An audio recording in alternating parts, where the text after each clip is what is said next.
Nag-promise ka sa akin na hindi ka malilate. Sinundo ko pa si Mary Ann.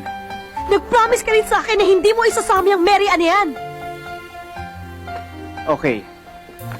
Kaya ako sinama si Mary Ann kasi mag-una kami. At syempre, ikaw ang gusto kong unang makaalam ng dahil ikaw ang best friend ko. Akala ko'y panghabang buhay na kapiling ka. Lahat na yata inika'y para Get out of my way.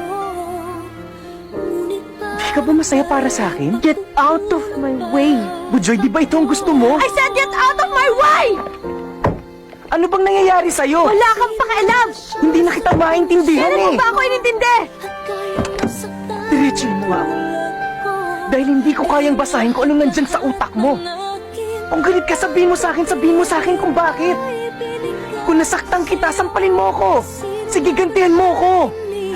Matatanggap ko lahat dahil kaibigan mo ko eh. Oh yes! Kaibigan mo ako!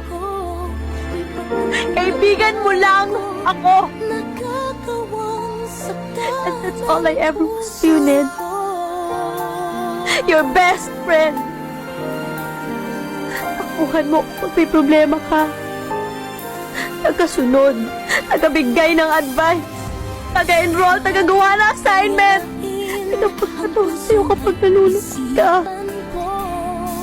Tagatanggap ng kahit na ano.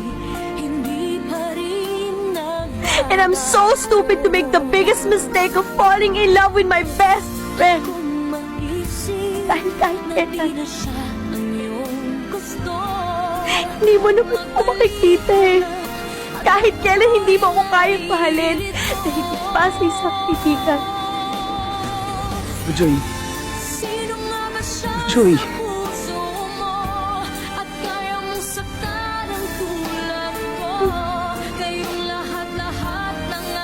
Ngayong alam mo na, I think you can get out of my life. Bujoy, mahal kita. Mahal kita, Bujoy. Mahal na mahal kita, kaya siguro duwag ako. Kung magkarelasyon tayo, paano kung masaktan kita? Bujoy, baka pa ito, Bujoy, na kaibigan ko. Wala pa. Bujoy, hindi ko kaya wala ka sa buhay ko.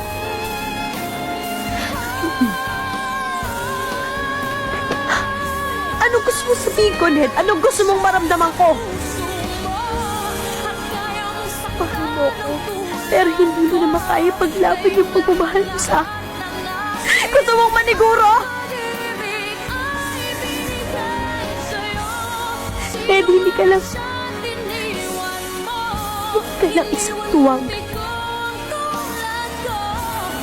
Makasarili ka!